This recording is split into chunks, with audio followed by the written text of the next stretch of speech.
చేసింది ఏం లేదు అనే విధంగా మాట్లాడుతున్నాడు ఆయన. కానీ ప్రతి ఒక్కరికి తెలుసు ఇక్కడ 1999 నుంచి 2004 వరకే మీకు మన తుంగతుర్తి అభివృద్ధి పడిందని.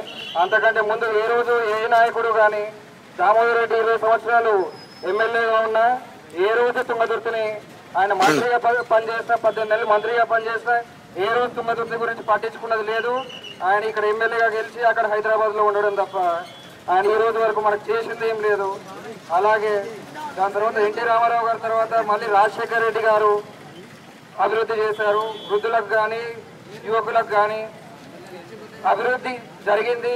ఫీజు రియంబర్స్మెంట్ స్కీమ్ కానీ ఏదైనా కానీ మనకి యువకులకు కానీ వృద్ధులకు కానీ ఎవరికైనా జరిగింది అంటే అది రాజశేఖర రెడ్డి హయాంలోనే జరిగింది.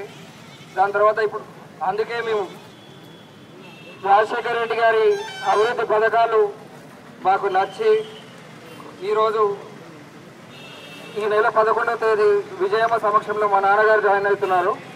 దానికి మీరందరూ వచ్చి మా నాన్నగారిని ఆశీర్వదించాలని కోరుకుంటున్నాను. మీ అందరి సహకారాలు ఉండాలి, ఎల్లప్పుడూ ఇలానే ఉండాలి.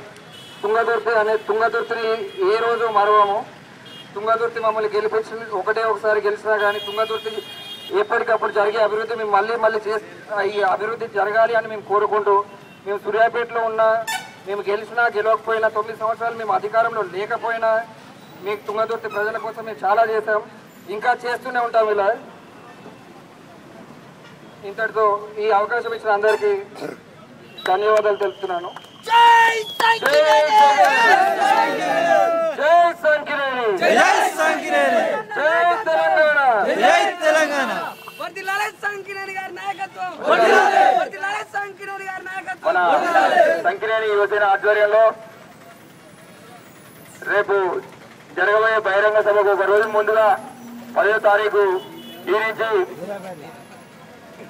8 మంది పాదయాత్ర చెలువు సూర్యాపేట సంకినేని వెంకటేశ్వరరావు గారికి మద్దతుగా ఇక్కడి నుంచి పాదయాత్ర ప్రారంభిస్తారు.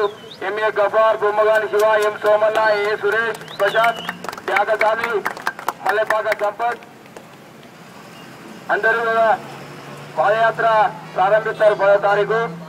వీళ్ళందరికీ బెస్ట్ ఆఫ్ లక్. ఈ అనిల్ కూడా